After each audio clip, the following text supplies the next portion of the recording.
सागरे सहगण रघुनाथान्वितं तं सजीवम् साद्वै जय चैतन्य प्रभु नित्यानंद श्री अद्वैत गदाधर श्रीवासादि गौर भक्त वृंद। हरे कृष्णा कृष्ण कृष्ण हरे हरे, हरे राम राम राम हरे हरे। नमो विष्णुपादाय कृष्णपृष्ठाय भूतले श्रीमते भक्ति वेदांत स्वामिनिति नामिने। नमस्ते सारस्वती देवे गौरवाणी प्रचारिणे निर्विशेष शून्यवादी पाश्चात्य देश तारिणी।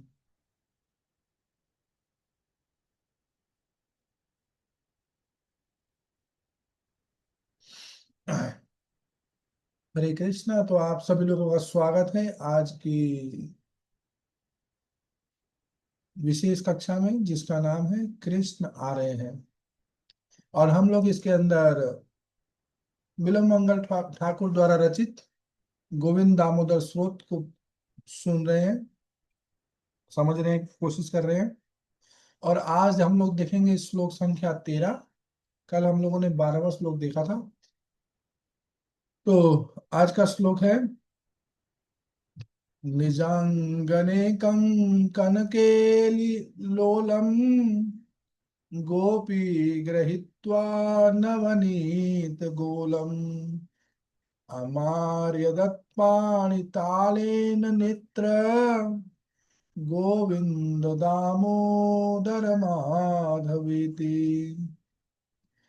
निदांगने कनकेलिलोलम गोपी गृहीत्वा नवनीत गोलम आमार्यदत्पाणितालेन नेत्रे गोविंद दामोदर माधवेति।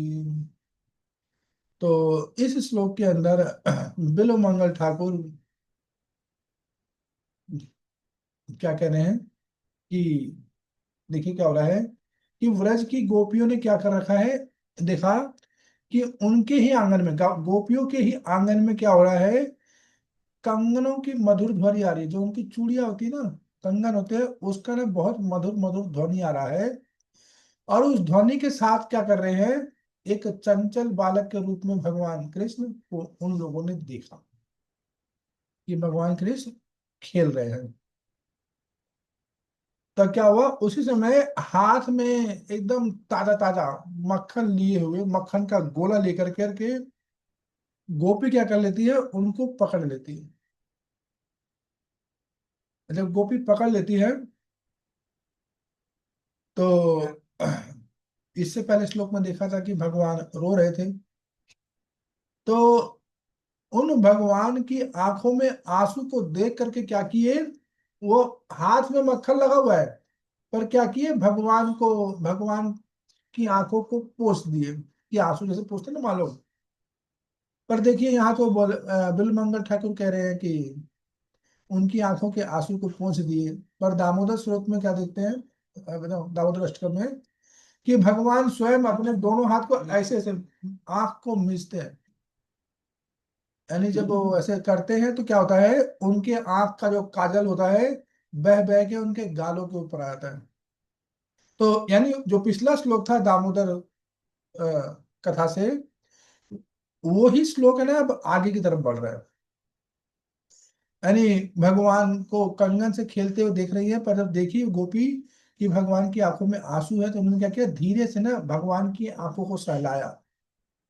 यानी इतने प्रेम पूर्वक सहलाया कि मेरा बच्चा रो रहा था, रो रहा था ऐसे करके। तो और जब प्रेम पूर्वक आंखों को, आंखों के आंसुओं को पोंछ रही है, तो साथ साथ बोलिए, हे गोविंद दामोदर, हे माधव, इस प्रकार से क्या बोलिए, गोविंद दामोदर माधवेति। तो हम लोग कवि की तरफ से तो गाया जा रहा है पर गोपियां ऐसे हमेशा ऐसे नहीं कहती थी, गोविंद दामोदर माधवेति। तो ऐसे बोल सकती है जैसे माँ बोलेगी ना, हाँ मेरे गोविंद, क्या हुआ मेरे दामोदर, मेरे माधव, हम लोग भी बोलते हैं ना, माताएं बोलती है, और मेरे लाल, मेरे पीले, क्या हुआ है ना, ऐसे बहुत सारी चीजें बोलती हैं। तो वह भगवान को इस प्रकार से आंखों को पोंछते हुए भगवान के नामों का उच्चारण कर रही है, कभी गोविंद बोल रही है, कभी दामोदर बोल रही है, कभी माधव बोल रही है। तो इस श्लोक में भगवान की जो बाल चपलता है, बालपन का नटखट है, नटखटा है, और गोपियों का जो भगवान के प्रति वात्सल्य पूर्ण स्नेह है, प्रेम है, और भगवान के भक्त के अधीन होने के साथ दिखाते हैं कि भगवान की चपलता दिखा रहे हैं इस श्लोक के अंदर, गोपियों का वात्सल्य प्रेम दिखा रहे हैं, और भगवान का भक्त के प्रेम के अधीन, कि किस प्रकार से भगवान उस प्रेम के अधीन हो रहे हैं, ये सारा का सारा एक साथ दिख रहा है। तो क्या बोल रहे हैं, निज आंगने, बिलमंगल ठाकुर कैसे स्टार्ट करें, निजांगने कंकन केली लोलम। निज आंगने मतलब, निज का मतलब अपना, उनके अपने ही आंगन में क्या कर रही हैं, वह देख रही हैं। तो यानी कि एक गोपी है और वो भगवान को अपने आंगन में खेलते हुए देख रही है, ये बात ध्यान रखिए। एक ही गोपी है और अपने भगवान को अपने आंगन में खेलते हुए देख रही है। तो इससे क्या प्रतीत होता है कि वो भगवान दूर नहीं है। जैसे अभी हम लोग सोचें कि हम लोग भगवान को देख लें या वो कर लें, तो क्या लगेगा कि हम लोग देख नहीं सकते या समझ नहीं सकते। अच्छा आप लोग ये बताइए, आप लोगों को जो पढ़ा जा रहा है उल्टा आ रहा है ना, उल्टा दिख रहा है कि सीधा? सीधा दिख रहा है प्रभु जी। सीधा। जी। तो ये क्या है? श्री राधा गोपीनाथ क्या लिखा हुआ उसके ऊपर? श्री श्री राधा गोपीनाथ। जी। तो ये क्या है, नाम दिख रहा है कि क्या दिख नहीं, रहा है?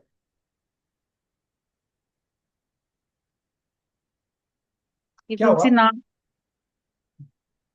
भगवान तो नहीं दिख रहे ना। ये तो नाम दिख रहा है प्रभु जी, नाम प्लेट, नेम प्लेट लिखवा के ले आए हैं तो, ये भगवान ही है ना।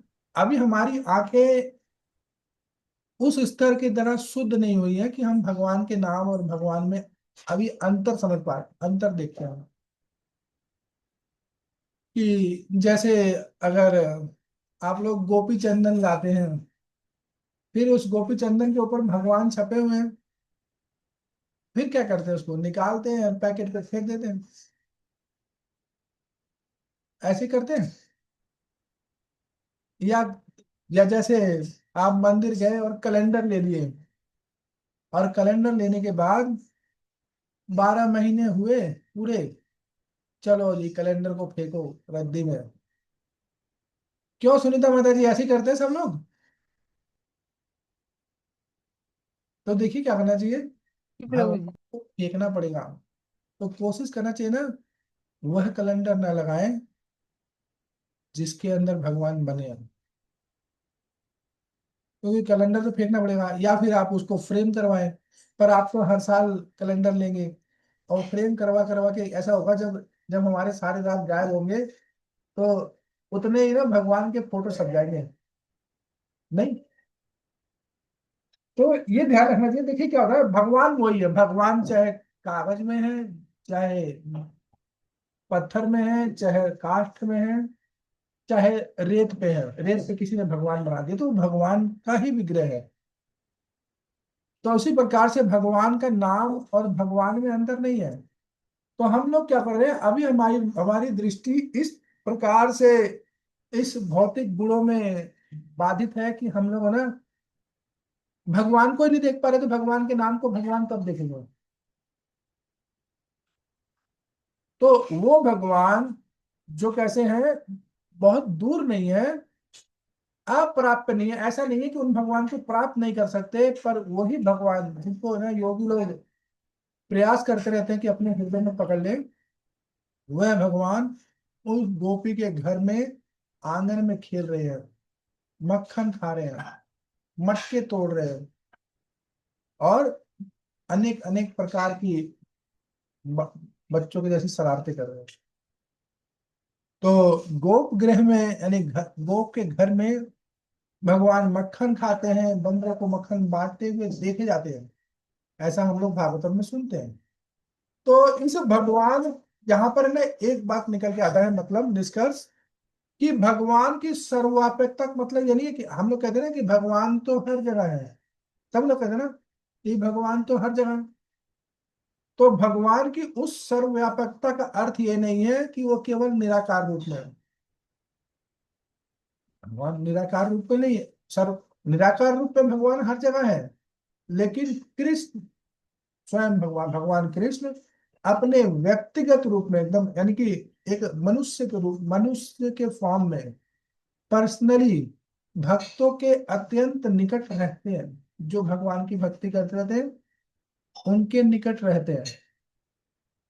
तो ये बताओ अरुणा माता जी, जब आप अपने घर में रहते हो, आप अपने भगवान को रहते हो, तो आपको लगता है कि मैं भगवान के नजदीक हूँ कि नहीं हूँ?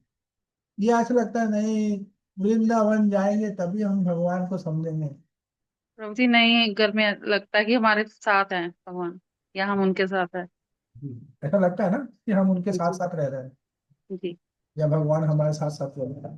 तो ये क्या होता है, ये धीरे धीरे ना सेवा से समझ में आता है। नहीं तो बहुत सारे लोग तो भगवान को रखे रहते हैं, सेवा करते करते एक ऐसा होगा कि भगवान वैसा भाव प्रकट कर देते हैं। पर भगवान कैसे हैं? निराकार रूप में भी सब जगह है, पर अपने भक्तों के पास निकट उपलब्ध रहते हैं। वो भगवान क्या कर रहे हैं, गोपी कैसे देख रही है, कंकन केली लोलम, उनके जो यानी गोपी के कंगनों की ध्वनि और उनकी चंचल गतिविधि का सुंदर चित्र प्रस्तुत में, आप लोगों को फोटो डाला होगा कि वहां भगवान ने बहुत सारे कंगन गिरा रखे हैं। कंगन दे दिया ना खेलने को, अच्छा तू इसी से खेल, परेशान कर रहे हैं तो ये ले ले इससे खेल ले। तो कंगन है, और उसकी केली का मतलब होता है क्रीड़ा, भगवान उसके साथ खेल रहे हैं और बहुत चंचल दिख रहे हैं, इधर उधर कूद रहे हैं, जा रहे हैं, आ रहे हैं। तो ब्रज की गोपियां भगवान को, भगवान की लीलाओं को सिर्फ देखती नहीं है। ऐसा नहीं है कि जैसे हम लोग देखते हैं ना, महाभारत आ रहा हो, रामायण आ रहा हो, तो हम लोग कैसे हैं, दर्शक की तरह। हम उस रामायण में तो नहीं है ना। पर जो गोपियां है ना, वो भगवान की लीला में भगवान के साथ ही हैं, भगवान कुछ कर रहे हैं उनके साथ ही हैं। जैसे कि आप कार वाले को देखिए और मोटरसाइकिल वाले को देखिए।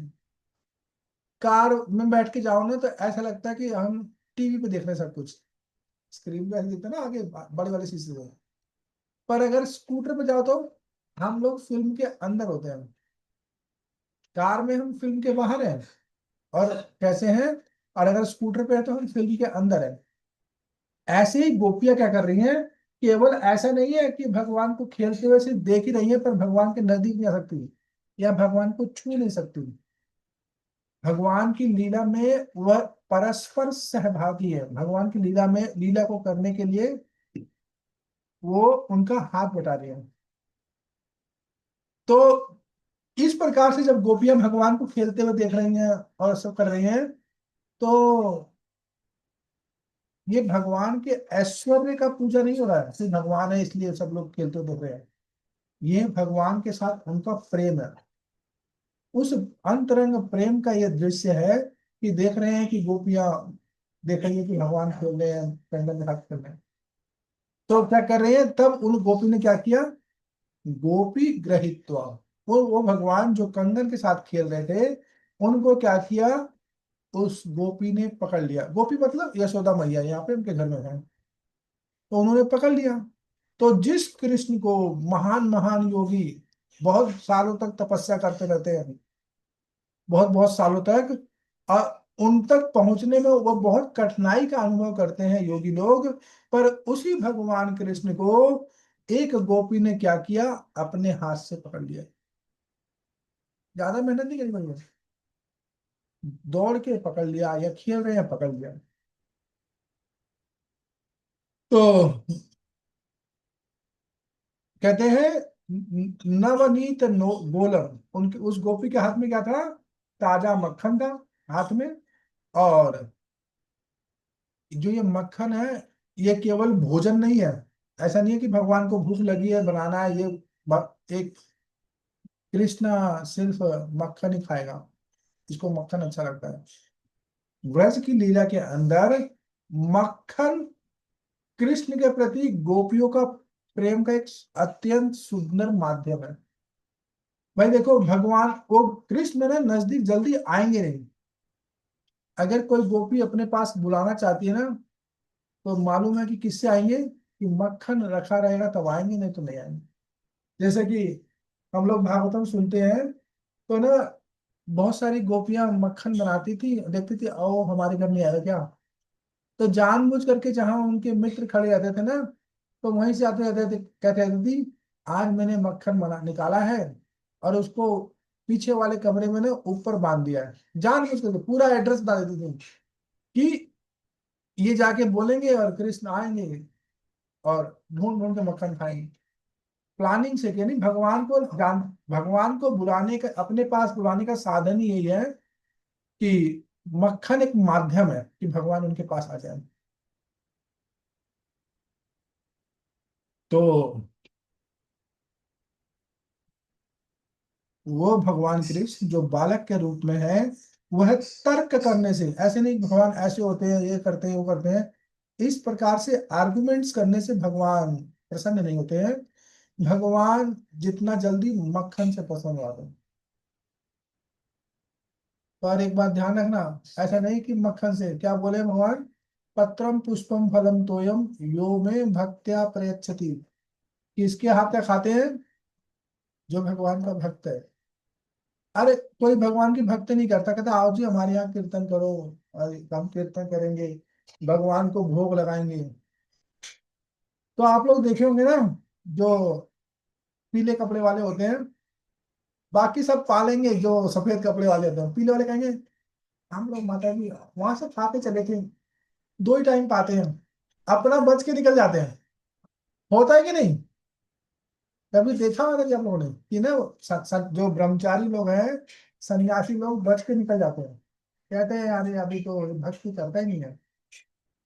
तो जब भगवान का भक्त ग्रहण नहीं कर रहा, तो भगवान कैसे ग्रहण करेंगे? तो भगवान को मक्खन इतना क्यों प्रिय है? क्योंकि भगवान को किसी के भोजन की आवश्यकता नहीं है। ऐसा नहीं है कि जब ये खिलाएंगी तभी मैं खाऊंगा, नहीं तो मुझे कुछ खाने को मिलेगा ही नहीं। यानी यानी कब भगवान के लिए क्या है, कि कोई है ना प्रेम पूर्वक भक्ति से जब भगवान को खिलाता है ना, तो भगवान वो खा लेते हैं। जबकि राधा रानी जानते हो, हर रोज अलग प्रकार के भोजन बनाती है, कभी रिपीट नहीं होता है। वो भगवान जिनके लिए, यानी 56 भोग तो बनाती होंगी एक बार में, और ऐसा नहीं है वो 56 दोबारा रिपीट हो जाए। पर अभी माता लोगों को कह दिया जाए कि 56 भोग बनाने, तो क्या बनाएंगी? कहेंगे जी गोभी के पकोड़े, आलू के पकोड़े, जितने प्रकार, 10 10 15 प्रकार के पकोड़े बना देंगे। तो कहेंगे, फिर उसको मैदा लेंगे, कहेंगे मट्ठी है, नमक पारे हैं, कचौड़ी है, उसी चीज को घुमाते रहेंगे ना। पर राधा रानी घुमाती नहीं कोई चीज।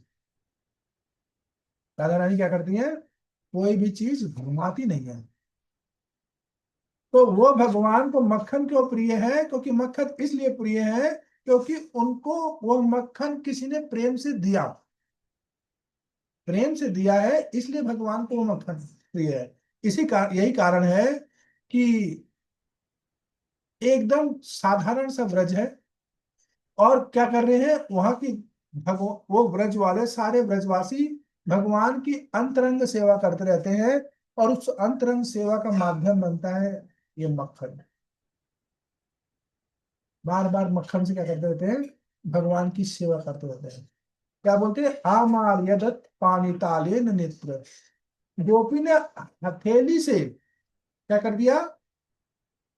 भगवान की आंखों को सहला दिया।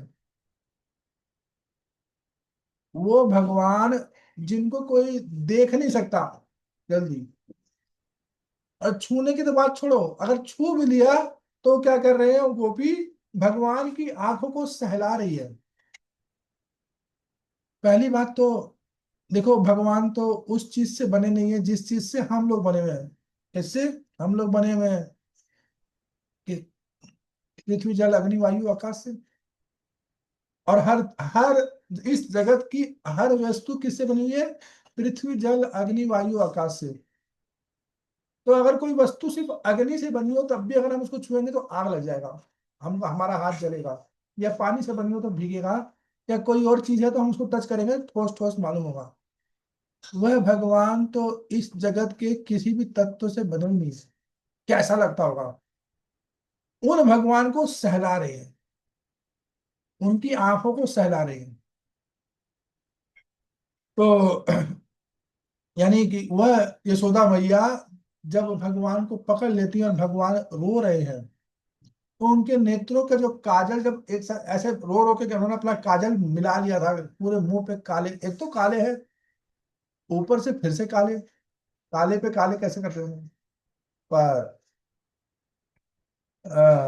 उस जब काजल को फैला लिए थे तो गोपी ने क्या किया, हाथ में मक्खन है लगा हुआ है, और साथ साथ है ना भगवान की आंखों को पोंछ रही है। सहला रही मतलब उस काजल को पोंछ रही है।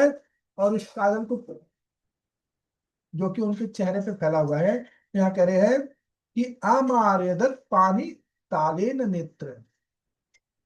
गोपी ने क्या किया, भगवान की हाथ आंखों को सहलाया। तो भगवान की आंखों में आंसू क्यों है? अगर हम लोग ये प्रश्न तत्व की दृष्टि से देखेंगे तो क्या कृष्ण वास्तव में ऐसा आए हैं कोई उनको मार देगा वो अपने आंसू पोंछ नहीं सकते? कहते नहीं। क्योंकि भगवान क्या है, भगवान ब्रज में मैया के सामने अपना वही बाल रूप प्रकट करना चाहते हैं और उस लीला का आनंद लेना चाहते हैं। इसलिए भगवान है ना उस लीला में अपने अंदर आंखों में आंसू लाते हैं। तो ये जो आंसू आ रहा है ना, ये आंसू भगवान की निर्बलता का सूचक सूचक नहीं है कि कृष्ण के रूप में है तो भगवान डर गए मैया से। ये क्या है? ये भगवान का भगवान के भक्त के प्रति क्या है, प्रेम की अधीनता है, प्रेम का। उन्होंने प्रेम को, दासत्व को स्वीकार किया है। ये कहे कि इस प्रकार से जब मैं करूंगा तो क्या होगा, भगवान और भक्त के साथ प्रेम का आदान प्रदान होगा। अगर भगवान डरे ही ना, यशोदा मैया दिखाए तो करे क्या दिखा रही हो, मैं तो भगवान हूँ। तो यशोदा मैया के मन में प्रेम आएगा? नहीं आएगा। पर भगवान क्या करे, जैसा भगवान ने बोला है, ये था माम प्रपद्यते ताम तते भजाम्य हम। जो जिस प्रकार से भगवान की भजता है, भगवान भी उसके साथ वैसा ही भजते हैं। अगर आप लोग यूं कह दें भगवान के लिए तो मैं 16 माला रोज करती हूँ, 16 माला रोज करती हूँ, तो भगवान क्या करेंगे? अच्छा, इसका अपोजिट क्या होगा कौन बताएगा? आप लोग बोला सबसे, मैं भगवान के लिए 16 माला करती हूँ, 16 माला करती हूँ। और उस श्लोक को याद रखो, ये था माम प्रपद्यन्ते काम तथैव भजाम्य हम। तो आप 16 माला करते हैं ना, तो भगवान कहेंगे अच्छा, 16 माला करने में कितनी देर लगी, 2 घंटे, चलो 2 साल के लिए स्वर्ग में रह लो। जबकि उस माला करने से क्या मिलने वाला है? स्वयं भगवान मिलने वाले, भगवान का सेवा का एटीट्यूड मिलने वाला है। पर अगर हमने उस एटीट्यूड को किसी पे जाहिर कर दिया, किसी को दिखा दिया, तो भगवान का उस श्लोक याद रखिए, ये था माम प्रपद्यते ताम तथैव भजाम्यहम्। तो इसमें भगवान का भक्त का वात्सल्य दिखा रहे हैं, और भक्त के वात्सल्य को, सिद्धांत को समझा रहे हैं इसमें, कि भगवान भक्त के प्रेम को स्वीकार करके स्वयं उसके प्रेम के संबंध में हमेशा उपलब्ध रहते हैं, हमेशा उसके पास रहते हैं कि ये मुझको प्यार करता है। तो भगवान और भगवान के भक्त के बीच में जो उनकी शक्ति है ना, ये उसका उल्टा संबंध है। नहीं तो भगवान की शक्ति क्या करती है, किसी भी भक्त को भगवान के नजदीक आने नहीं देती है। योग माया ही, जैसे इस जगत में योग माया है, वो क्या करती है, वह कोशिश करती है कि बद्ध जीवों को भगवान के नजदीक आए ना। क्योंकि भगवान ने ऐसे इस प्रकार से सेवा दे रखी है कि सारे लोगों को, जो लोग, जो भी जीव इस जगत में है, कह रहे इनको जो चाहिए ना, दुर्गा जी आप दे देना, कोशिश करना कि मेरी तरफ आए ना।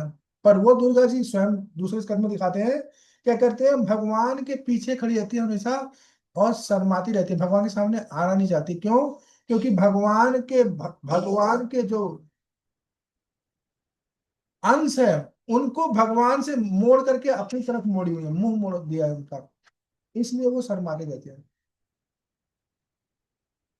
तो इस श्लोक में हमने देखा, गोपियां भगवान को पकड़ गोपी भगवान को पकड़ती है, डांटती है, बांधती है, और भगवान क्या करते हैं, भगवान भागते हैं, डरते रहते हैं, रोते हैं, और क्या करते हैं, बंध जाते हैं, बांध लो अच्छा। तो ये भगवान की सर्वशक्तिमत्ता का यहाँ पे समाप्त नहीं होती, यहाँ पे भगवान का प्रेम भक्त के प्रति बढ़ रहा है। तो ये बात तो हमेशा ध्यान रखनी चाहिए, जैसा भगवान बोले ना, ये था माम प्रपंदते ताम तथैव भजाम्यहम् हम। ये चौथे अध्याय का 11वां श्लोक है। कह रहे भगवान बोल दिए हैं, जो जिस प्रकार से मेरी शरण में आएगा ना, उसी प्रकार से मैं प्रति उत्तर देता हूँ। कुछ लोग हरे कृष्णा मंत्र का कीर्तन करते हैं, इसलिए आइए बुलाया गया, गा लो हरे कृष्ण हरे कृष्ण। कुछ लोग क्या कर रहे हैं, हरे कृष्ण कर रहे हैं, जैसे शिला प्रभुपाद, कोई ज्यादा तो उनके पास इंस्ट्रूमेंट नहीं था, एक करताल, एक मृदंग, और क्या प्रभुपाद का डिवाइन वाणी था। जो भी सुने उस कीर्तन को सुन करके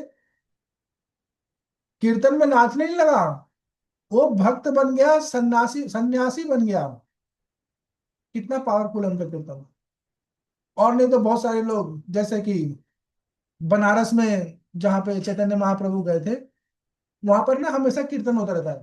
तो ऐसे बताया जाता है, उस कीर्तन से कोई लोग भक्त नहीं बन रहे। उस कीर्तन, क्योंकि जो कीर्तन करने वाले ना, उनके मन में ही भक्ति की भावना नहीं है। पर कोई भक्त जब कीर्तन करता है ना, उससे वो कोई दूसरा व्यक्ति कन्वर्ट होता ही होता है। तो वो भगवान क्या है, वो भगवान इस लीला के द्वारा, यानी इस लीला में गोपियां क्या कर रही हैं, भगवान को जिस प्रकार से भजी है, उनको अपने बालक के रूप में देख रही है, भगवान उसी प्रकार से रेसिप्रोकेट कर रहे हैं। भगवान यशोदा मैया को माँ का दर्जा दिए हुए हैं, और खुद उनके लाला के रूप में है। हम्म। तो वो यशोदा मैया क्या कर रही है, बोल रही है गोविंद दामोदर माधवेती।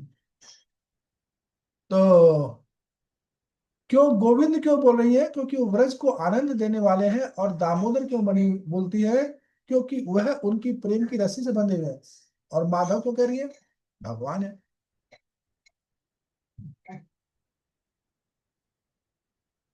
तो एक प्रश्न है आप लोगों को, ये बताइए, क्या भगवान को भक्त की आवश्यकता होती है? क्यों रोहिणी चित्रा माता जी?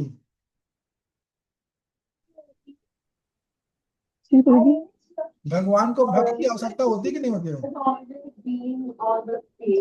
होती है। वैसे अगर तत्व की दृष्टि से देखा जाए, तो भगवान को भक्त की आवश्यकता नहीं होती।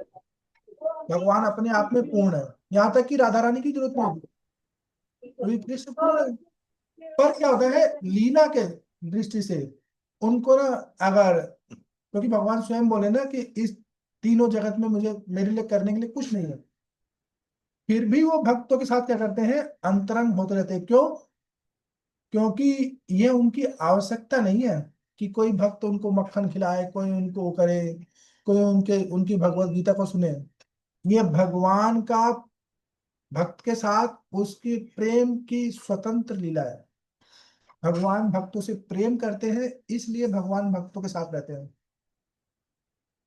ऐसा नहीं है कि कोई कोई अगर सुबह मंगला आरती ना करे, कोई भोग ना लगाए, तो भगवान भूखे रह जाएंगे।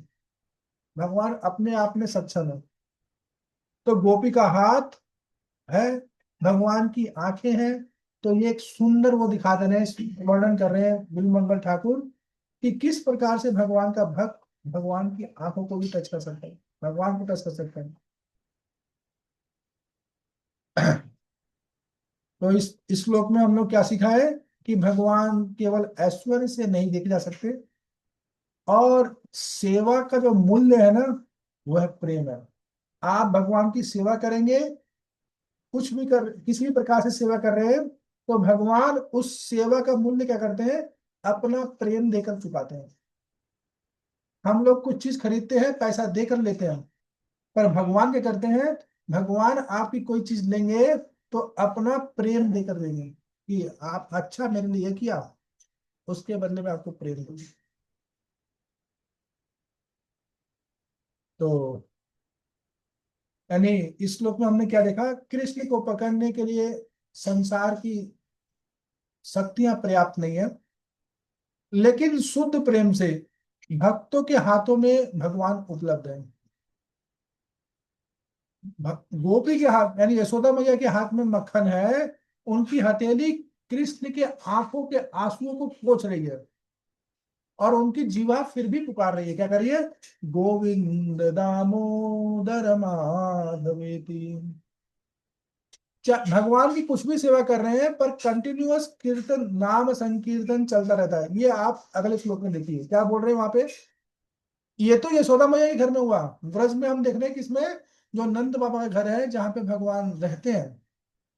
पर अगले श्लोक में कह रहे हैं ऐसा नहीं है कि सिर्फ नंद बाबा के घर में हो रहा है, कह रहे हैं गृहे गृहे गोप वधू कदम्बा सर्वे मिलित्वा समएव योगे पुण्यानि नामानि पठन्ति नित्यम् गोविंद दामोदर माधवेति। गृहे गृहे गोप वधू कदम्बा सर्वे मिलित्वा समएव योगे पुण्यानि नामानि पठन्ति नित्यम् गोविंद दामोदर माधवेति। तो बिल्वमंगल ठाकुर क्या कह रहे हैं कि ऐसा नहीं है कि सिर्फ यशोदा मैया के घर में या नंद बाबा के घर में ऐसा हो रहा है, ब्रज के प्रत्येक घर में जो वहां गोपियां है वो क्या कर रही है, झुंड बना बना करके, एकदम झुंड बना बना करके के एक साथ एकत्र होकर के क्या कर रही है, प्रेम पूर्वक भगवान का कीर्तन कर रही है, नाम का कीर्तन कर रही है। और ऐसा नहीं है आज करिए कल नहीं करिए, संडे संडे करेंगे क्योंकि संडे संडे हमारा आज सेवा होता है, मंदिर जाना होता है या सेंटर जाना होता है, ऐसा नहीं, नित्य करिए। पुण्यानि नामानि पठन्ति नित्यम, यानी भगवान के नाम का संकीर्तन व्रजवासियों का एकदम केंद्र का वो है, वो उनकी जीवन शैली है, इसके बगैर वो रह ही नहीं सकते। चाहे वो कुछ भी कर रहे हो, भगवान के नाम का कीर्तन करते रहेंगे। भगवान की उपस्थिति का सिद्धांत यही है कि भगवान का नाम आपके जीवा पे हमेशा रहे। अगर भगवान का नाम जीवा पे नहीं ले रहा है तो इसका मतलब क्या है, अभी कुछ कमी है। मैं भी ऐसा बोल दे रहा हूं, पर ऐसा नहीं है कि हमेशा मेरे नाम पे रहे। तो कोशिश तो करते रहते हैं सभी लोग, हम सभी लोग करते रहते हैं कि भगवान का नाम हमेशा रहे। पर ये कब होगा, जब हमारा माइंड है ना स्टक करेगा, ओ ये मैं भौतिक जगत की चीजें कर रहा हूँ, कब कैसे उस चीज को हम आध्यात्मिक करेंगे, ये हमारे को अपना अपने हिसाब से सोचना है। इसलिए श्लोक में कह रहे हैं ग्रहे ग्रहे, यानी कि बिल्वमंगल ठाकुर ये नहीं कह रहे हैं कि केवल एक दिन किसी दिन मंदिर में गए और भगवान का नाम लिया जा रहा है कि आज सेंटर जाना है जी तो भगवान का नाम कीर्तन करेंगे, ये सब करेंगे, नहीं। करे घर घर में, ब्रज के पूरा का पूरा सामाजिक जीवन क्या था, भगवान के ऊपर ही केंद्रित था। अभी हम लोगों का जीवन कैसा है, हम लोगों का जीवन हम पे केंद्रित है। हम सोचते हैं समाज में मेरा कैसे पूछताछ पूछो, कैसे घर में मेरी पूछो, किस प्रकार से वो करो, नहीं नहीं, वहां पे जो भी है ना, चाहे गोप है चाहे गोपिया है, उन सब का एक ही लक्ष्य है कि भगवान किस प्रकार से खुश होंगे, अपना ध्यान भगवान पर लगाया जाता है। कि घर है वो भगवान के लिए केंद्रित है, कृष्ण के लिए केंद्रित है, वहां पे कुछ भी कार्य कर रहे हैं वो भी कृष्ण के लिए केंद्रित है। और वाणी कैसी है? वाणी भी कृष्ण के लिए केंद्रित है। बोलते हैं तो भगवान के लिए ही बोले, भगवान के बारे में ही बोलते हैं। और अगर सामाजिक संबंध भी है तो वो कैसा है? कृष्ण से संबंधित है। तो वो क्या कर रहे हैं? ग्रहे ग्रहे गोप वधु कदम्बा। कदम का मतलब झुंड, समूह। तो गोप वधु मतलब जो गोपों की स्त्रियां हैं, वो लोग क्या करती हैं? गोप वधु कदम्बा। इससे ना ये भी मालूम पड़ रहा है कि यहाँ पर सामूहिक भक्ति का वर्णन कर रहे हैं, कि सब लोगों को कहते हैं मिल करके एक संकीर्तन करना चाहिए। नाम संकीर्तन करते हैं ना सब लोग मिल करके, उस प्रकार से। तो ये कीर्तन की एक मूल भावना को ही प्रकट कर रहे हैं बिलमंगल ठाकुर, कि सभी लोग मिले और भगवान के नाम का कीर्तन करें। कह रहे बोले, क्या बोल रहे हैं? गोप वधु कदम्बा, करें आगे, सर्वे मिलित्वा, सभी लोग मिल करके। तो इसमें कोई सामाजिक पक्ष ऐसा नहीं है कि ये लोग मिलेंगे तब वो लोग भक्ति करेंगे, कि जब सो एंड सो कास्ट वाले मिलेंगे तब वो अलग करें और वो अलग करें। नहीं, सब लोग मिल गए। भक्ति केवल मैं और भगवान नहीं तक सीमित नहीं है। भक्ति क्या है? भक्ति एक दूसरे के साथ मिल करके भगवान का नाम लेने का है। जितने लोग मिले सब लोग भगवान का नाम लेते रहे। क्योंकि भगवान भगवत गीता में बोलते हैं क्या? बोधयन्ते परस्परम कथयन्ते चाम नित्यम। क्या कहते हैं लोग? मेरे भगवान के भक्त करे, मेरे भक्त इकट्ठा होते हैं, हमेशा स्मरण करते रहते हैं, कथा करते रहते हैं। और एक दिन नहीं, रोज करते रहते हैं, रोज करते रहते हैं। तो ये भगवान के भक्त क्या करते हैं? परस्पर भगवान की चर्चा करते रहते हैं लगातार। उनसे संबंधित कथाओं में आनंद लेते रहते हैं। ऐसा नहीं एक बार सुन लिया तो दोबारा सुनते नहीं है। हम लोग दामोदर लीला कितनी बार सुनते रहते हैं? जब से भक्ति में आए हैं, रोज हमेशा ही सुनते हैं, हर साल दामोदर लीला आती है। और ऐसा नहीं है एक ही बार सुन लिए। पहला दिन है कार्तिक मास का, फिर सुने। अगले दिन गए फिर कहीं फिर मिले हुए तो वो सुना रहे थे। ऐसे नहीं कहते अरे ये क्या, इनका क्या सुनना, ये तो हमको आता है। ऐसा कोई नहीं कहता। कहते नहीं, अरे जितनी बार सुनते अच्छा, इनका क्या वर्णन है। मैं बताता हूँ। एक मैं इस्कॉन वृंदावन का ना मॉर्निंग का क्लास सुनता हूँ 11 बजे। जब वो मॉर्निंग हो जाती है उसको सुनता हूँ 11 बजे। रिकॉर्डिंग सुन पाता हूँ क्योंकि कभी भी एक श्लोक के ऊपर 33 वक्ता बोले थे। एक ही श्लोक पे आज ये बोल रहे प्रभु जी, आज वो, कल वो बोल रहे, कल ये बोल रहे हैं। अब बताओ वो लोग कितना सोचे होंगे कि क्या बोलना है। कल तो उसने उन्होंने ये बोल दिया। और वो सब लोग बैठ के सुनते भी होंगे, आज इन्होंने क्या बोल दिया, कल मुझे क्या बोलना है। या फिर देखो ना, इस लोग भी जैसे बोल रहे हैं सर्वे मिलित हो जाए। आप लोग राधा कुंड जाएंगे ना, जहां पर दर्शन, जहां पर संगम वाला वो है, उसके एग्जिट पॉइंट पर एक हॉल है। और वहां पे भागवत कथा होती रहती है, माइक नहीं लगा होता है। एक प्रभु जी बोल रहे थे बांग्ला में, और करीबन उस हॉल के अंदर ना 200-300 लोग, बंगाली बाबू और जो उनके वहां की जो स्त्रियां हैं, वो सब सुन के बहुत ध्यान से सुन रहे थे। वैसा तो मैंने सुना ही नहीं है कहीं कि सब लोग सुनते रहे। ना कोई किसी के पास मोबाइल है ना कुछ है। तो वो एक, यानी कि परफेक्ट एग्जाम्पल है कि ब्रज में कैसा लोग करते रहते हैं। अब तो ब्रज में अगर वैसा देखना चाहते हैं तो आपको वहां दिखेगा। तो भगवान की चर्चा क्या करते हैं? भगवान की चर्चा करके दूसरों तक, भगवान ने आज ऐसा, भगवान ने ऐसा उसमें किया, ऐसा उसमें किया। कहते हैं समवेव योगा, सामूहिक रूप से एकत्र होकर क्या करते रहते हैं? देखो जब एकत्र होते हैं तो ये बात नहीं करते कि बिजनेस कैसा चल रहा है, क्या कौन सी फिल्म चल रही है, या एंटरटेनमेंट की बात नहीं करते हैं। राजनीति की बातें नहीं करते हैं। क्या करते हैं? या फिर सामाजिक प्रतिष्ठा के लिए बातें नहीं करते। क्या करते हैं वो लोग? एक साथ एकत्र होते हैं और भगवान का ही सत्संग करते हैं, भगवान की ही बातें करते हैं।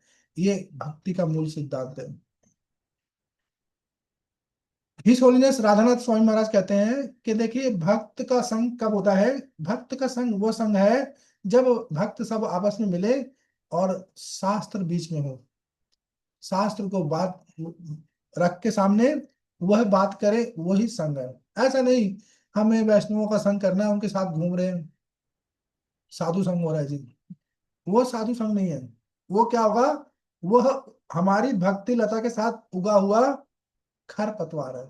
उसको हम भक्ति मान बैठेंगे। क्या मान बैठेंगे, यही भक्ति है। अब और असली भक्ति क्या है, भक्ति क्या है भागवतम के हिसाब से, कौन बताएगा।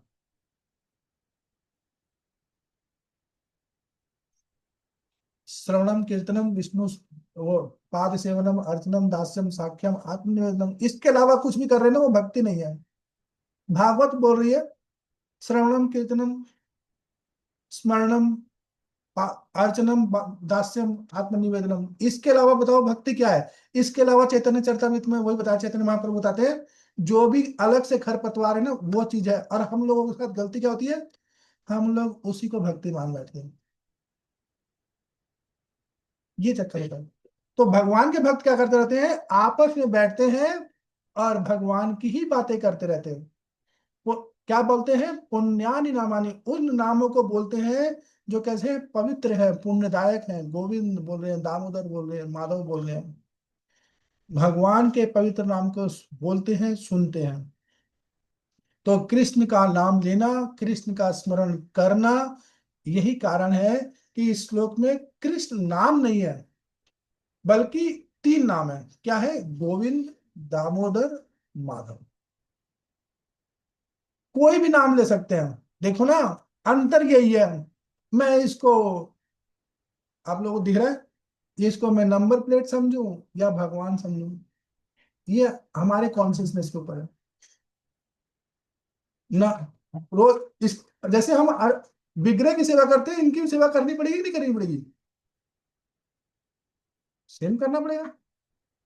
अगर नहीं मानते हैं तो आपके घर में हरे कृष्णा मंत्र लिखा हुआ है, वो कैसा रहेगा, आप उसको ध्यान ही नहीं दे रहे, उसमें मट्टी जम जा रही है।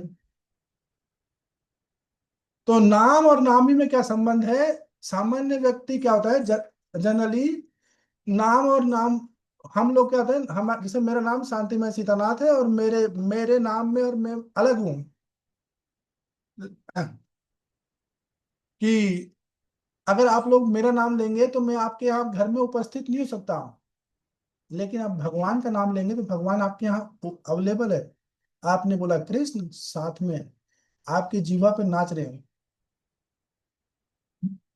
तो कहते हैं, तो क्या करते हैं, पठंति नित्यम, नित्य पाठ करते रहते हैं, पढ़ते हैं, उच्चारण करते हैं, नित्य। ऐसा नहीं एक बार, मैं हफ्ते में एक बार, दिन में एक बार, नित्य प्रतिदिन करते रहते हैं। क्योंकि भगवान भी बोले हैं, सततम कीर्तयन्तो माम यतन्तश्च दृढ़स्तुता, कि मेरे भक्त निरंतर मेरा कीर्तन करते रहते हैं और दृढ़वत, दृढ़ व्रत लेकर के मेरी उपासना करते रहते हैं। ऐसे नहीं 16 माला से निपट गए प्रभु जी, बस हाथ तो काल हो गया। कहाँ है खूंटी, कहाँ है, मैंने अलग से टांग रखी है, हर हर कमरे में एक खूंटी लगा रखी है। जहां भी पूरी हो जाए माला वहीं रख देता हूँ। नहीं नहीं, माला तो हमारा हथियार है ना, हमारा गहना है, साथ साथ लटका ही रहना चाहिए। तो नित्यम होना चाहिए और सततम होना चाहिए, घर घर में होना चाहिए, नित्य होना चाहिए, इस लोग कह रहे हैं। तो भक्तों का परस्पर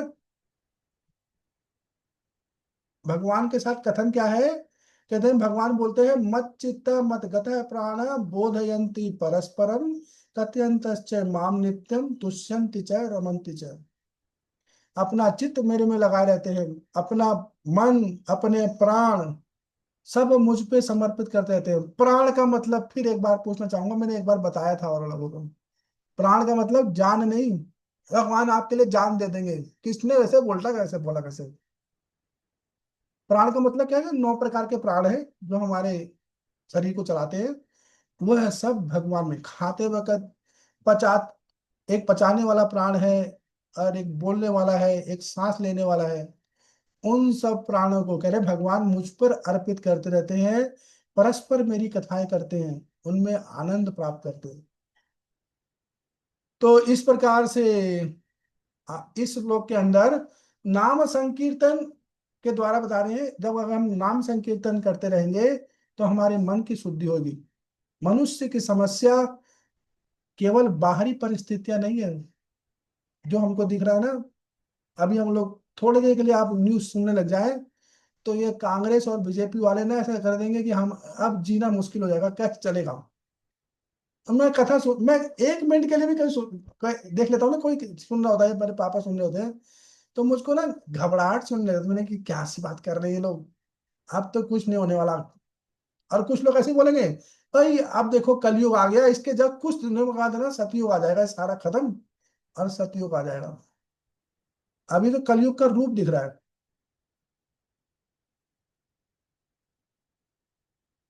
तो हमें हर समय स्मरण करना है, क्योंकि जब हर समय स्मरण करेंगे तब क्या होगा, तब भगवान, हमारा मन भगवान में लगा हुआ। तो इस श्लोक में का एक आधुनिक उदाहरण है। जैसे हम लोग किसी भी घर में देखेंगे, दिन भर उस घर में या तो टीवी चलता रहेगा, या लोग मोबाइल चलाते रहते हैं, या किसी बात पर ना विवाद करते रहते हैं, बहस करते रहते हैं, या फिर सांसारिक चर्चा करते रहते हैं। ये सारी चीजें चलती रहती है। तो इससे क्या होता है, वातावरण, उस वातावरण में हमारा मन उसी प्रकार से हमारी दिशा को निर्धारित करता है कि हमारा मन कैसा जाएगा। इसके विपरीत, अगर आपके घर में मॉर्निंग में मंगला आरती हो रही है, भगवान का नाम का कीर्तन हो रहा है, आप लोग भगवत गीता का पाठ पढ़ रहे हैं, भागवतम पढ़ रहे हैं, कथा सुन रहे हैं, प्रसाद पा रहे हैं, कृष्ण की कथा हो रही है, तो क्या होगा, सारे घर का वातावरण ही, वही घर हमारा साधना का साधन बन जाएगा। इसलिए बोल रहे हैं ग्रहे ग्रहे गोप बधू कदम्बा। तो इस श्लोक में ये एक आदर्श घर का, आदर्श समाज का एक विस्तृत वर्णन कर रहे हैं बिलमंगल ठाकुर। तो गृहस्थों के लिए इसके अंदर एक विशेष शिक्षा है, मिल रही है कि गोपियां भी गृहस्थ जीवन में है, फिर भी उनका घर कैसा है, कृष्ण के स्मरण का केंद्र है। इसलिए गृहस्थ जीवन भक्ति में बाधा होना आवश्यक नहीं है, यदि घर भगवान भगवान केंद्र में हो तो घर कोई प्रॉब्लम नहीं है। और नहीं तो अगर भगवान केंद्र में नहीं है, तो जैसे सुख कृष्णदास प्रभु कहते हैं ना कि अगर हम वृंदावन में चले जाएंगे तो भगवान नहीं मिलेंगे। क्या मिलेंगे, प्रभु जी लोगों को तो चिल्लम मिल जाएगी वहां पे, साधु संत लोगों ने, आ गए हो, अरे ये चिल्लम पियो, अच्छे से रहोगे, कीर्तन नहीं हो पाएगा। तो क्या करना है, घर में रहते हुए अपने घर को साधना का केंद्र बनाना है। भगवान स्वयं बोलते हैं 9वें अध्याय के 27वें श्लोक में, यत करोसी यदस्नासी यत जुहोसी ददासी यत यत तपस्यसि कौन्तेय तत् कुरु मदरतनम। कह रहे भाई घर के अंदर तुम जो भी कर रहे हो, जो भी कर रहे हो, जो भी खा रहे हो, सब मुझको अर्पण करते रहो। यही तपस्या है कि जो भी कुछ कर रहे हैं हम भगवान को अर्पित करते रहेंगे, यही तपस्या है। तो इस प्रकार से ब्रज में भक्ति मंदिर तक सीमित नहीं है, घर घर में भगवान का नाम लिया जाता है। सब परिवार, सब परिवार के सदस्य लोग के जीवन का केंद्र ही कौन है, भगवान है। इसलिए बिल मंगल ठाकुर कह रहे हैं ग्रहे ग्रहे। और वो लोग बोलते क्या रहते हैं, गोविंद दामोदर माधवेति। तो इस प्रकार से आज ये 2 श्लोक पूरा हुआ। अब हम लोग श्लोक को रिसाइट करेंगे।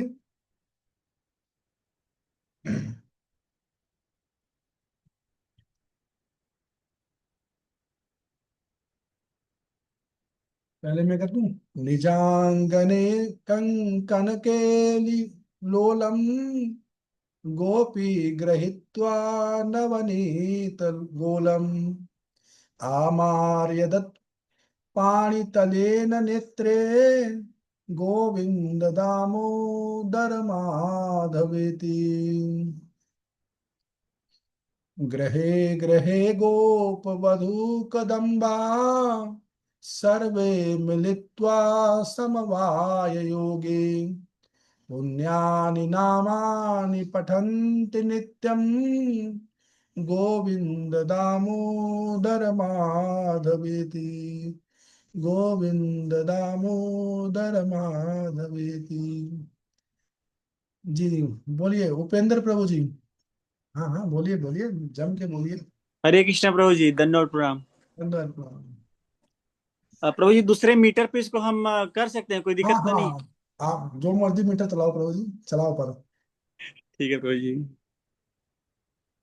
निजांगड़े कंकड़ केलिलोलम गोपी गृहीत्वा नवनीत गोलम आमर्दयत् पाणितलेन नेत्रे गोविंद दामोदर माधवेति गृहे गृहे गोपवधू कदम्बा गृहे गृहे गोपवधू कदम्बा सर्वे मिलित्वा समवाय योगे पुण्यानि नामानि पठन्ति नित्यं गोविन्द दामोदर माधवेति गोविंद दामोदर माधवेति। हरे कृष्णा प्रभु जी। जय हो। ऐसा लग रहा है कि सुबह के 5:30 ही बजे अभी। नहीं प्रभु जी, आई थिंक गोइंग प्रभु जी। आज दिन में मैं देख लीजिए था प्रभु जी, तो मुझे लगा कि इसमें हो सकता है, मीटर मिला तो हाँ सही बैठ रहा था, और नहीं दूसरा वाला थोड़ा सा आसान भी है।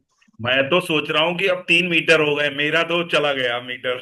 अब जो है ना, पता नहीं अब क्या निकलेगा, कौन सा सुर अब निकलेगा। तीन। बोलिए रोहिणी राधिका माता जी। हरे कृष्ण जब प्रभु। माता जी पढ़ लेंगी तब हम पढ़ेंगे।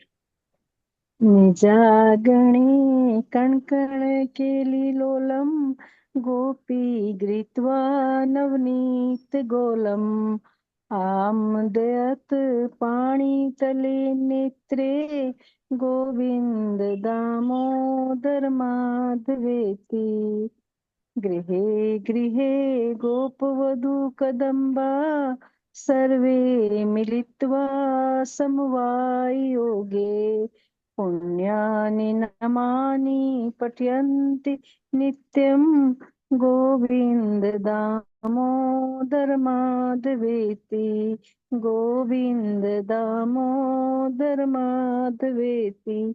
हरे कृष्ण प्रभु। हाँ अनामिका माता जी बोलिए। हरे कृष्ण प्रभु जी। निजाङ्गणे कङ्कणकेलिलोलं गोपी गृहीत्वा नवनीतगोलम्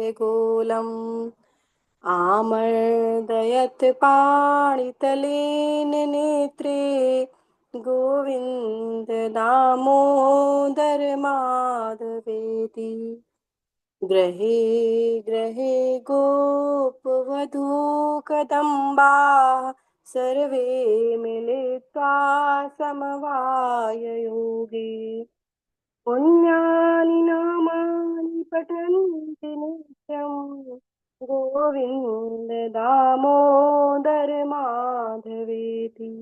हरे कृष्ण प्रभु जी। हरे कृष्णा। रोहिणी चित्रा माता जी। हरे कृष्णा प्रभु जी, सारे मीटर मिक्स हो गया तो कहाँ जाएगा मुझे भी नहीं पता। कोई बात नहीं, गाइए गाइए। हरे कृष्णा। एक मिनट, जी बोलिए। निजांगणे कंकड़िकेलिलोलं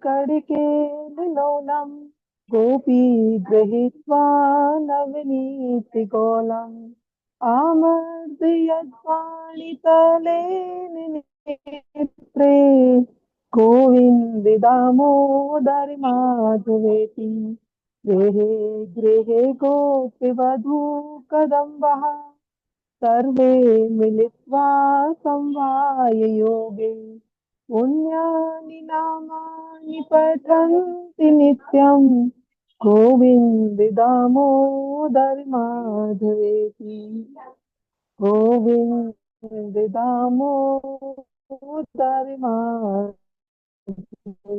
थैंक यू प्रभु जी। पांचाली कृष्णा माता जी बोलिए। जी प्रभु जी, सब इतने अच्छे से गा रहे हैं, मुझे तो वो हो गया कॉन्फिडेंस लो हो गया प्रभु जी। गाइए गाइए। भगवान भगवान मीटर नहीं देखते। नीजाङ्गणे कङ्कणकीलिलोलम् गोपी गृहीत्वा नवनीतगोलम् अमर्दयत् पानीतलेन नेत्रे गोविन्द दामोदर माधवेति गृहे गृहे गोपवधू कदम्बा सर्वे मिलित्वा समवायोगे पुण्यानि नामानि पठन्ति नित्यम् गोविन्द दामोदर माधवेति गोविन्द दामोदर माधवेति। हरे कृष्ण। तो एक चीज एक सुन लीजिए, उसके बाद जैसे किसी के मन में डाउट आए मीटर का ये सब क्या होता है। भागवतम में जब भगवान राम का वो दिखाते हैं, जब हनुमान जी किम पुरुष लोक में होते हैं, तो वहां एक श्लोक है, मुझे याद नहीं आ रहा, तो वहां कहते हैं कि भगवान प्रसन्न किससे होते हैं, तो वहां लिखा हुआ है भगवान किसी की सुंदरता से, किसी की वाणी से, किसी की बुद्धि से, विद्वता से प्रसन्न नहीं होते हैं। पर अगर इन सब चीजों को भगवान के लिए लगा दिया गया है तो उससे प्रसन्न होते हैं। वैसे भगवान भाव देखते हैं सबका। ऐसे देखिए, भगवान राम तो इतने सरल हैं। ऐसा नहीं है कि हम मनुष्य सुंदर रहेंगे, हमारे नाखून खून कटे रहेंगे, अच्छे से पढ़े रहेंगे तभी होगा। भगवान तो बंदर के साथ भी दोस्ती करते हैं, इतना दोस्ती घर में लिए रहते रहते हैं साथ साथ। भगवान भालू के साथ भी दोस्ती कर लेते हैं। भगवान इतने सरल हैं। क्या मीटर नहीं देखेंगे, आपका भाव देखेंगे। तो सभी लोग लगे रहे। आगे नेक्स्ट हमारे जो हरे कृष्णा प्रभु जी जी। प्रभु जी। नहीं, मेरी सुनीता, बारी और कोई है अभी? सुनीता सुनीता माता जी। हाँ हाँ। सुनीता माता जी बोलिए। अच्छा हाँ, अरे मैं तो वेट कर रहा था कि वो बोले तो मैं मुझे याद आएगा कि कैसे नहीं तो पता नहीं क्या गड़बड़। उपेंद्र प्रभु ने एक नया आज लगा दिया मीटर। बोलिए माता जी। हरे कृष्णा प्रभु जी। निजांगने कलिकेलिलोलम् गोपी गीत्वा नवनीतगोलम् यामर्दयत्पा नितलेन नेत्रे गोविन्ददामो दरिमादवेति ग्रहे ग्रहे गो प्रवधू कदम्बा सर्वे मिलित्वा समवायोगे पुण्यानि नामानि पठन्ति नित्यं गोविन्दधामो दरिमादिवेति गोविंद दामो दरिमादिवेति। हरे कृष्णा प्रभु जी। हरे कृष्ण। माता जी का जब सुन लेते हैं ना प्रभु जी, मैं बताता हूँ, कान से तो सुनता हूँ पर मेरा ना दिल में घबराहट हो रही होती है, जैसे कि मेरा बीपी बढ़ रहा हो। ऐसा लग रहा था, ऐसा महसूस मतलब हो वो रहा था। तरंग तरंग उत्साह ये इतना। सब आता है। जी हाँ। जी। हरे कृष्णा प्रभु जी। माता जी का ना एक दिन रिकॉर्ड करके रखिए, इतना अच्छा लगता है, प्यारा। मैं तो कर नहीं पाता हूँ, तो उसको थोड़ा सा मुझे रियली ध्यान रियली रखना है। रियली ग्रेट बहुत माता प्यारा जी। लगता है। बहुत वो हृदय को बिल्कुल वो सीधे अंदर चला जाता है वो जी बार बार सुनने का। प्रभु। माता जी मेरी तरफ से भी आप ही गा दीजिए, हम अरे नहीं नहीं नहीं गाएंगे। नहीं प्रभु जी, आप ही गाइए। तो आपको भी तो सुनना चाहिए ना। अच्छा अच्छा, चलिए इसके बाद एक बार आप और गा दीजिएगा। नेञ्जाङ्गणे कङ्कणकेलिलोलं गोपी गृहीत्वा नवनीतगोलम् आमर्दयत् पाणितलेन नेत्रे गोविन्द दामोदर गृहे गृहे गोप वधूकदम्बा सर्वे मिलित्वा समवाययोगे पुण्यानि नामानि पठन्ति नित्यं गोविन्द दामोदर माधवेति गोविंद दामोदर माधवेति। हरे कृष्णा। अरुणा इंदुलेखा माता जी, आप बोलेंगे क्या? हाँ जी, हरे कृष्णा प्रभु जी। बोलिए बोलिए। निजागणे कणकेलिलोलं गोपी गृहीत्वा नवनीतगौलम् आमादयत् पाणितलेन नेत्रे गोविन्द दामोदर माधवेति गृहे गृहे गोपवधू कदम्बा सर्वे मिलित्वा सम्माय योगे पुण्यानि नामानि पठन्ति नित्यम् गोविन्द दामोदर माधवेति गोविन्द दामोदर माधवेति। हरे कृष्ण प्रभु जी। मीनाक्षी माता जी, आप भी बोलिए। हरे कृष्ण प्रभु। निजागणे कर्णकणकेलिलोलं गोपीगृहीत्वा नवनीतगोलम् आमर्दयत् पनितलेन नेत्र गोविन्द दामोदर माधवेति गृहे गृहे गोपीवधूकदम्बा सर्वमिलित्वा समवाय योगे पुण्यानि नमामि पठन्ति नित्य गोविन्द दामोदर माधवेति गोविन्द दामोदर माधवेति। हरे कृष्ण। हरे कृष्णा। तो हम लोग यहीं पर आज समाप्त करते हैं। हाँ उपेंद्र प्रभु जी, कोई प्रश्न है, पूछिए। हरे कृष्णा प्रभु जी। प्रभु जी, जैसे अभी आपने नाम संकीर्तन के बारे में भी इसमें जिक्र किया, तो प्रभु जी मैं ये जस्ट एक छोटा सा प्रश्न था मेरा कि जैसे मैं अभी गांव पे गया था, हर की वही नाम संकीर्तन हो रहा था। हाँ तो जैसे हाँ यहाँ पे हम लोग करते हैं कि हरे कृष्ण कृष्ण कृष्ण हरे हरे, हरे राम राम राम हरे हरे।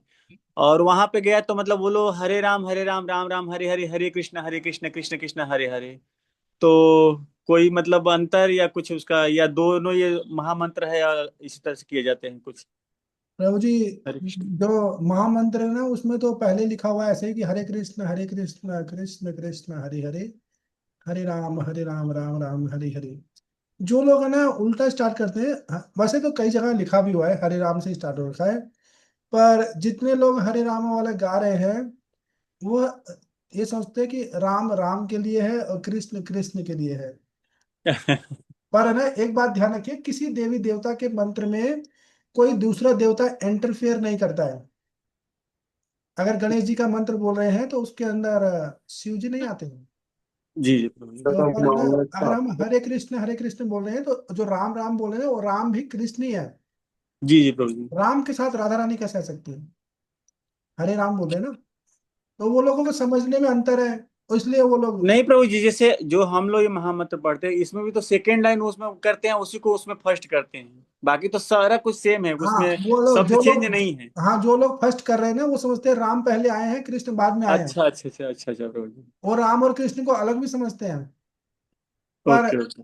वो है एक चीज, पर इस मंत्र में जो राम और कृष्ण वो एक ही है।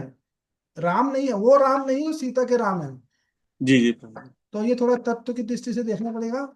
जो लोग हरे राम कर रहे हैं वो लोग भक्त नहीं बन पा रहे हैं, हरे कृष्ण करने वाले भक्त बन जा रहे हैं, प्रभु जी सब चीज ग्रहण कर रहे हैं। ठीक है, हरे कृष्णा प्रभु जी, दंडवत प्रणाम। तो प्रभु जी हम लोग फिनिश करें यहाँ पे हम। हरे कृष्णा प्रभु जी। उपेंद्र प्रभु, चाहे हरे कृष्णा पहले कहें चाहे हरे राम, जब लगातार गाएंगे तो कौन पहले आया कौन बाद में आया, आप बताओ, आपको पता चलता ना उसमें। नहीं नहीं प्रभु जी, एक्चुअली मुझे वहां कहने को मिला तो मतलब इसलिए